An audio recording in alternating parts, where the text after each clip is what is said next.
Good morning, everybody. It is Tuesday, August 9th, and this is another episode of Conscious Conversations. Today, we are titled Grab Your Oxygen Mask. So please grab coffee, grab water, grab your oxygen mask, whatever you need to do.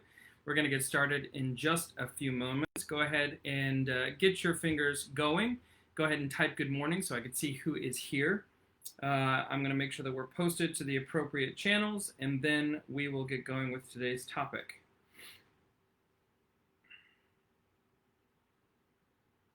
Let's see who is here to be with us today.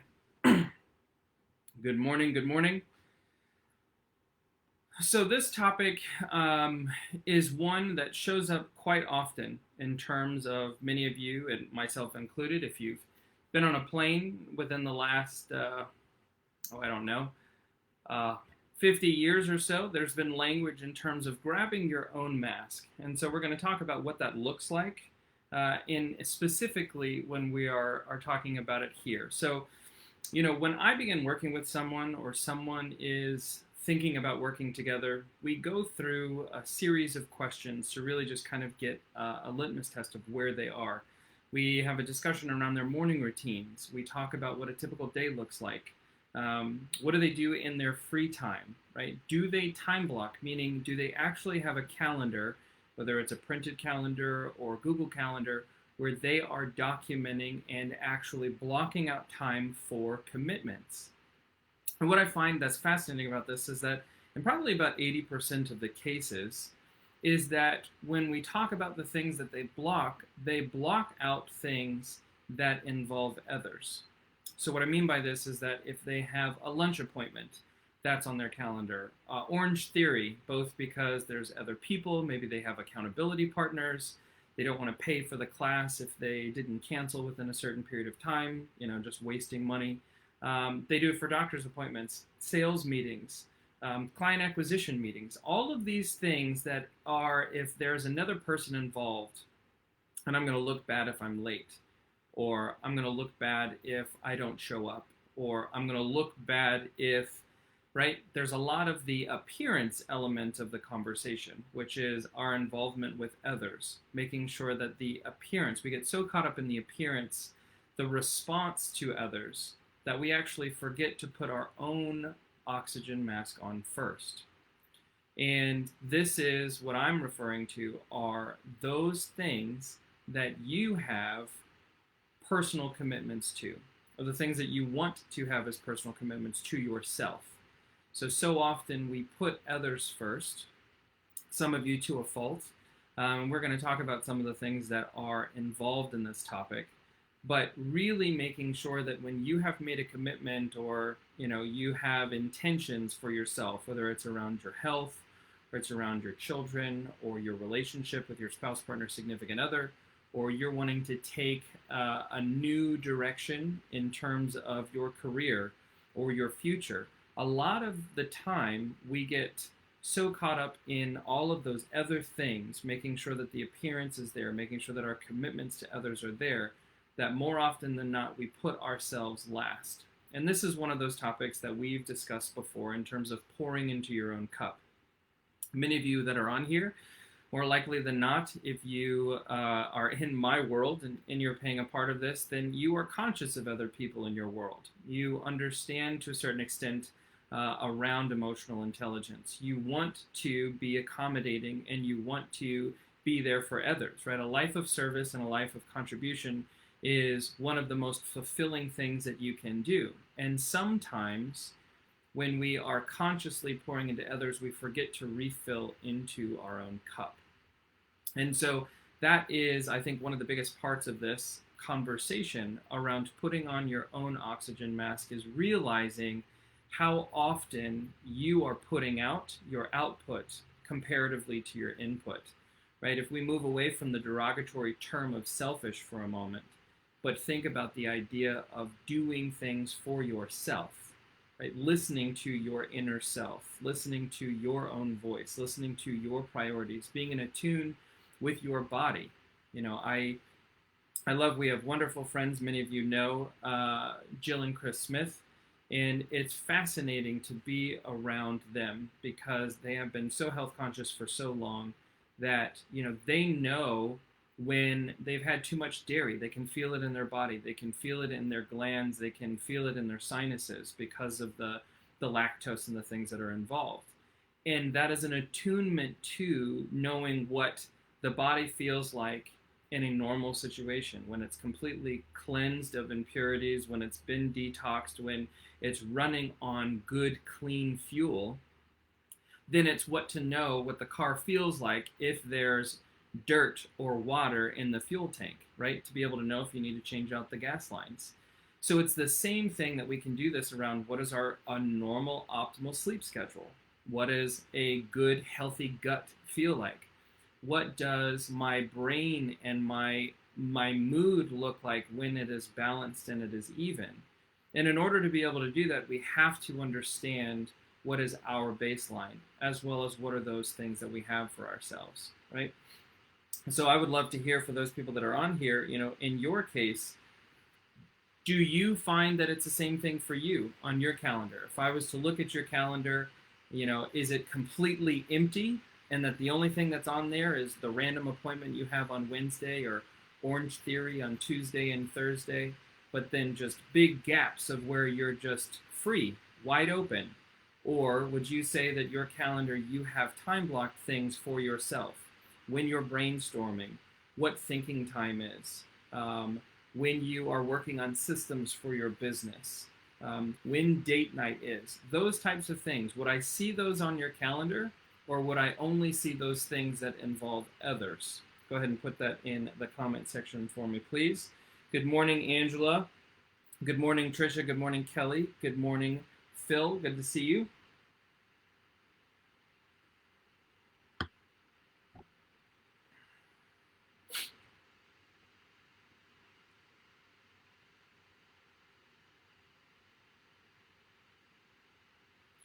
As you are thinking about this, I want to tell you in my own instance, many of you might know that, I'm in the process of writing a book.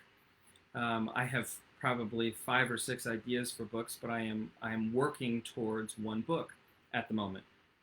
And it doesn't pay my bills currently, right? There is no advance check sitting in my bank account. In my day-to-day, the things that are required for my activities in the moment, I have meetings and coaching sessions every single day.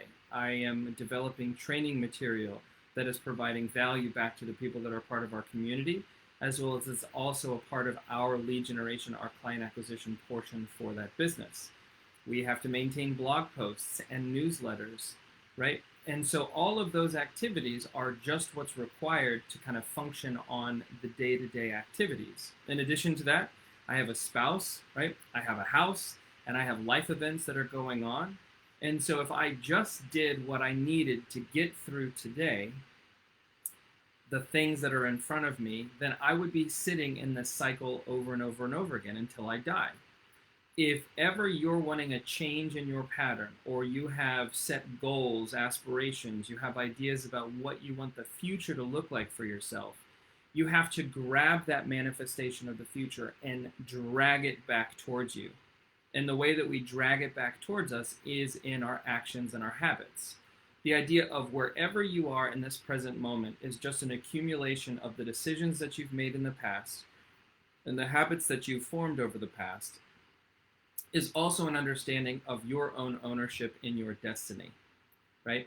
I remember I used to have this conversation quite often with people in which, they'd say, oh, it was God's plan.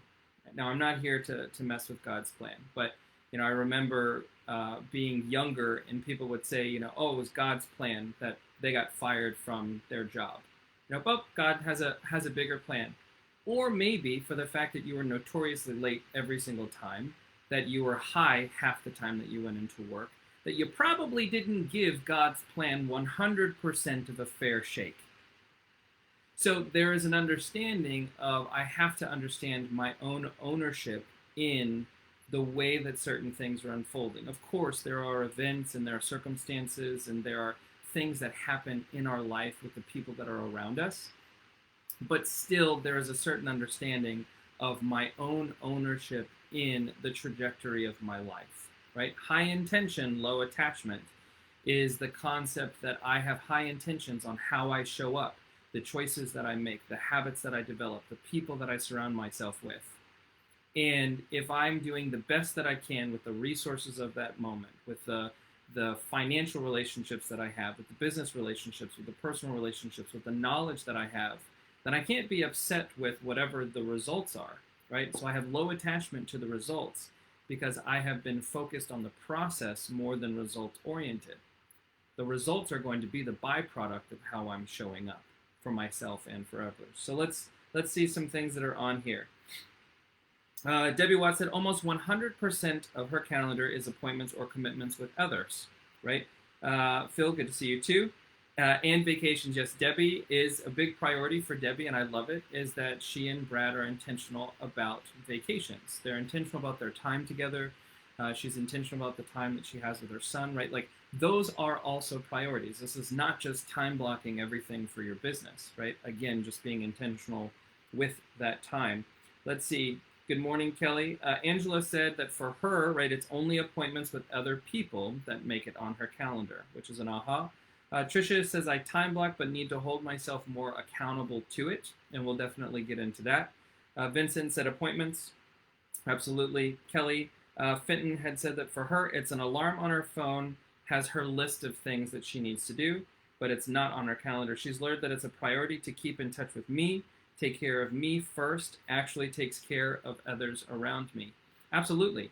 And, there's definitely so much to be able to unpack in that. So, with this idea of understanding what putting your own oxygen mask on first so that you can help others, kind of like what Kelly is talking about, is really understanding that when you have goals, dreams, aspirations, when you are starting to manifest that thing in the future that you want, again, better relationship with my spouse, or a stronger bond with my children, or more money in my savings account, I have to make sure that there are a couple things around that. So I've kind of gone through this process and have been thinking about 5 things to keep in mind whenever you are putting this concept of putting yourself first so that you can help others, right?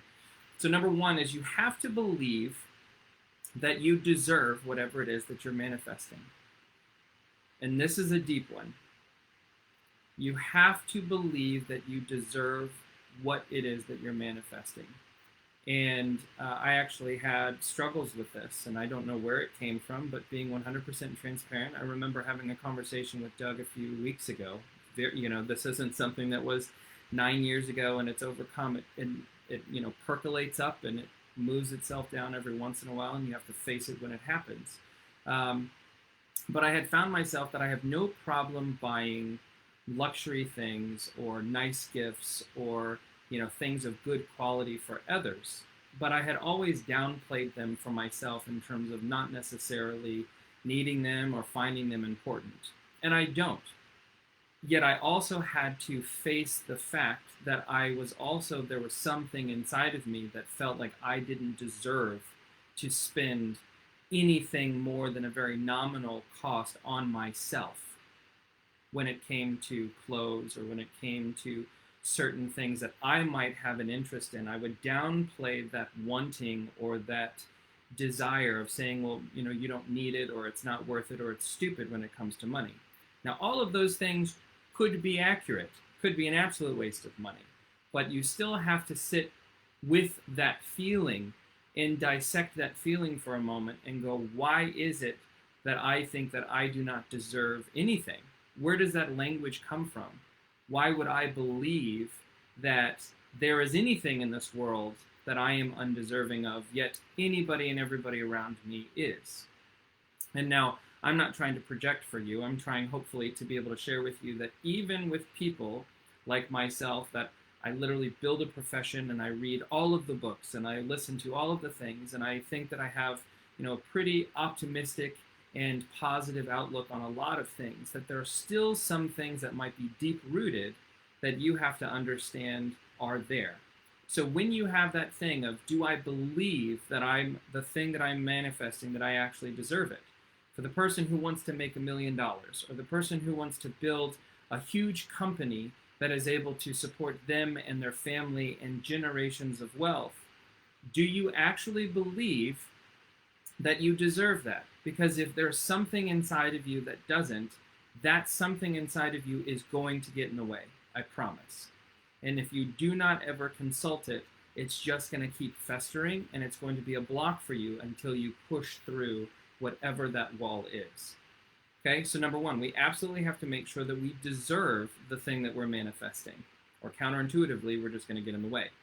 Second is that we have to be committed, not just interested, right? And to be light in the morning, there's the idea of, the chicken that lays the egg when it comes to breakfast is interested in what they are in that situation. The pig that is the bacon for breakfast is committed, right? The chicken gets to lay another egg. They get to see another day. The pig does not. Well, it's the same thing when we're talking about your goals or aspirations, right? I am interested in the idea of having 7% body fat and having an 8-pack. I am not committed at this moment in time to those goals, right? Because there are other choices that I have to make in the day-to-day that are not in alignment with what it would be required to have those things happen, right? In terms of, I want to be wealthy or I want to be debt-free. Are you interested in the concept of being wealthy? Are you interested in the concept of being debt-free?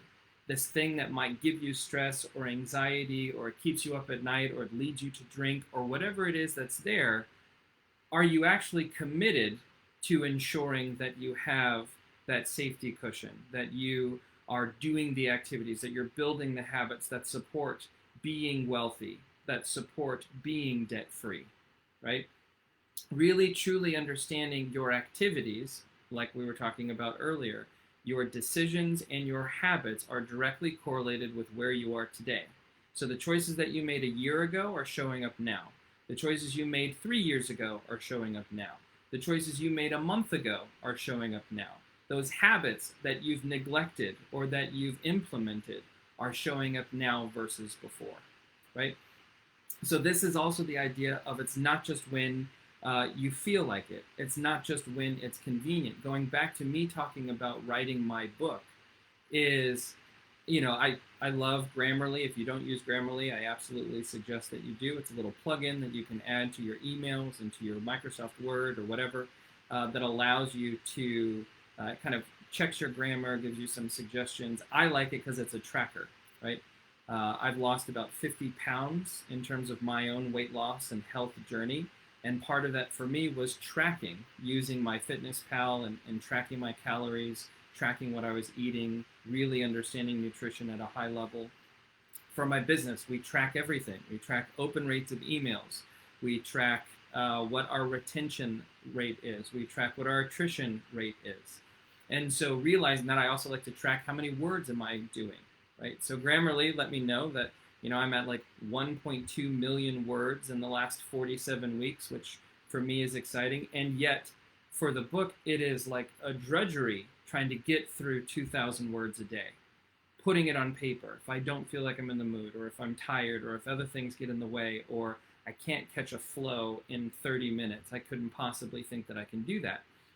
You have to make sure that if this is something that you are committed to, that it shows up on the calendar, that you time block for it, which means that you have to say no to a lot of really good ideas so that you can say yes to a few great ideas, right? So this is truly understanding if these things that I'm talking about, these goals, dreams, aspirations, am I actually committed to them, or would they just be nice to haves, right? This is the concept of the dream board. Right? Many people, they cut things out, they put glue on it, they put it on some ugly poster, and they put it up. But then they don't set any activities to be in alignment with those goals. They don't set any time frame of, oh, honey, I'd love for us to go to Alaska. Well, by when? Let's go next summer, okay? How much is it going to cost? Let's say $10,000. Okay, so if I say it's August now, we're going to go August of next year. It's $10,000, and I'm going to do that over the next 12 months, then I need to save, $888 a month to make sure that I have $10,000 in the bank 12 months from now for our trip. So am I going to make sure that the activities of this month, that I am either increasing my income to offset the amount that needs to go into the Alaskan account, or am I reducing some of our current expenses to create that gap so that I can then reallocate that money into the Alaskan account? Are my activities in alignment and committed to the goal? Or is it just if we win the lottery, which to my knowledge, none of you were the successful winner of the Powerball or whatever the thing was last week, then I can't just dream it and hope that it will happen, right? Or that uncle that I've never spoken to dies and I just get a huge inheritance, right? Which never happens. So understanding some of these things is, are my activities in alignment with those goals? Am I committed to doing the things that are necessary, not if it's not exactly what I want, not if it's not exactly what I need. One of the things for me, again, from a health loss perspective, was I also had to unpack the fact that for me, I had expected every time that I put food to my mouth for it to be a culinary experience. I love food. I have mastered the art of eating, right? I went to culinary school in hopes to be able to master the art of cooking. But the idea of it was I expected everything to be an explosion of flavor. I wanted the indulgence of eating to be this thing that happened. And so also realizing that that didn't have to be the way every single time, right? That sometimes the food itself is nothing more than good fuel for this engine that is required to be most optimal, right? Now that's not ice cubes and a stick of celery, right? But it is understanding to a really root level what nutrition is and what food actually is for this body, not just a flavor explosion in my mouth, right? Hopefully that resonates with someone, but it definitely was a big thing for me, right? So that was number one, right? We have to believe that we deserve what it is that we're manifesting. Number two, we have to make sure that we are committed, not just interested. Number three, we have to know now on the onset that we will fall from that focus, right? We are cyclical. You, as much as humans like to believe that we are not a part of nature, we are nature, right? We are a biological being, right? At this moment in time, there's a whole bunch of an ecosystem going on inside of you in terms of bacteria and fungi and human cells and blood cells, right? All of these things that are going on in your body to make you you. So understanding that you have the same level of salinity in your body as the ocean, right? That you are made up of 70% of water. So do you not think that you're going to be affected by the moon the way that the tides are? That other things made of water are affected, right? So understanding that we are a part of nature. You are not going to be at 100% all the time, right? There are seasons of rest and there are seasons of growth, right? There are these times when you're ahead and that you're behind. It's only in our society that we believe we have to be 100% Monday through Sunday. Everything has to be micromanaged. Everything has to be perfect. That is only a concept that has really manifested after the Industrial Revolution, because we looked at a machine that is made of metal and mechanics that can run for thousands of hours without taking a break. That is not a biological being. You are a biological being. So already on the onset, you have to give yourself grace and understanding that you have cycles. This might be a resting cycle for you. This might be a growth cycle for you. What is most important is just making sure that you have an awareness and you are attuned to the things that are going on in your world, so that that rebound, that recovery cycle, that loop can be closed just a little bit shorter. Meaning when I fall off, when I get distracted, when I go down a social media scroll for 45 minutes and I look up and I go, holy shit, I just wasted 45 minutes. What is the next right step that you can do, right? Circling through and creating that loop. So if you have a bad morning, it doesn't become a bad day. It becomes a bad hour. Go take a walk. I remember when I first started in real estate, and at this time, it's the recession. Everybody is calling for sale by owners and expireds. I was told that's what you had to do. I got into the office at 7:30. I did my scripts. I pulled my list. I was on the phone. And if like the third call at 9:15 was a less than stellar call, I'd be like, nope, tomorrow's a new day. And I would waste an entire day because that one thing was a deterrent. And it was such a waste of a day. Why did tomorrow have to be a new day? Why couldn't 10 o'clock be a new hour? Why couldn't 9:30 be a new half hour? And so slowly closing that loop was when something threw me off, was to go get out of the environment, go take a walk, go get something to eat, go do something, have a conversation, which allows you the opportunity to reset, come back, and try again, right? If you are in a funk, not allowing the funk to become a quarter or a year or a month, but figuring out how a funk can be something that you're moving yourself out of. Again, closing that rebound loop just a little bit tighter each time, so that when you know that you fall off, you give yourself grace, and then you get right back on, right? And then we have to make sure that with that, when those times that we fall off, when we are not necessarily in the most optimal place, that we have self-talk, self-love, right? What's the language that you're using for yourself? What are you telling yourself? How are you supporting yourself? Are you listening to the words that you are using for yourself, right? Those affirmations, are they negative or are they positive? Are you telling yourself that you're stupid? Are you telling yourself that you're fat? Are you telling yourself that you're dumb? Are you telling yourself that you're a waste? Or are you telling yourself that this is a season and that tomorrow is going to be better, or that you are constantly working on improvement and this might not be the results that you want today, but you look forward to tomorrow, right? Really checking in. This is about checking in with yourself, being in alignment with yourself, like Kelly said. I have to put my oxygen mask on first to ensure that I can do the things that I need to do for others. And then lastly, you have to call in the cavalry, right? Do you know what your support system looks like? Where are you getting your inspiration? Who are those people that are around you that you can trust, that are going to allow you to sit in your own shit for an appropriate amount of time, and then they're going to throw you a towel and tell you, I love you, I know that you needed to do that, now get up, right?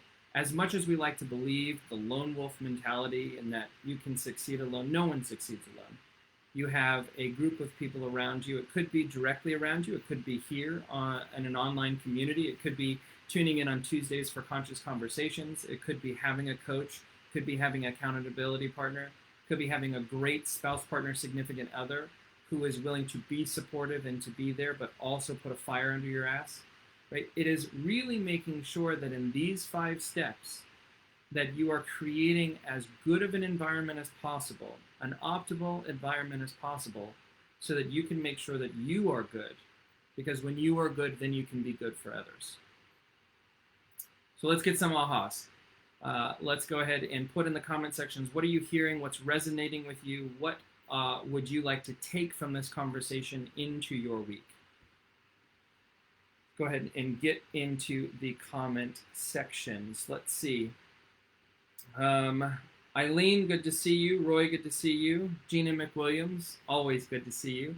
Right, so, looking at some of these things. Kelly says, that resonates with me 100%. I'm sorry, I was blabbing. What specifically resonates with you 100%? I would love to know what that is. Let's see. Trisha said, love that. Could be everything. Could be something specific. So tell me specifically. I know that you're commenting in real time, but I've got a lag, right? So go ahead. What are some ahas? What are you hearing? What's resonating with you? What are you wanting to take with this conversation, right? The last thing that I want you to do is say, this was lovely, and then you hang up your phone or you leave Facebook and you move on with your day and you move into crud. How are you taking this and bringing it into the future for yourself? So Tricia said she'd like to update her time. Again, going back and making sure. So again, for me, we got some great things in the works for the 4th quarter, things that we're working on. Like I said, there's the book. So for me, I have to make sure that I'm time blocking for the book. I have to make sure that I'm time blocking for brainstorming on what is that next thing going to look like. Shantae and I are talking about a weekly newsletter that can go out kind of at the beginning of the week that has great books that we're reading, the things that we're listening to, the types of affirmations or meditations that we're focused on, as well as just general thoughts, things that are going on. And so I have to brainstorm and sit and actually dedicate thinking time on what is that format, what is the content that we're going to produce. is it going to be something that is relevant and that people are going to want to consume, right? I have to schedule time for that. So there's time for that scheduled for this afternoon. There's a little bit more time for that scheduled tomorrow.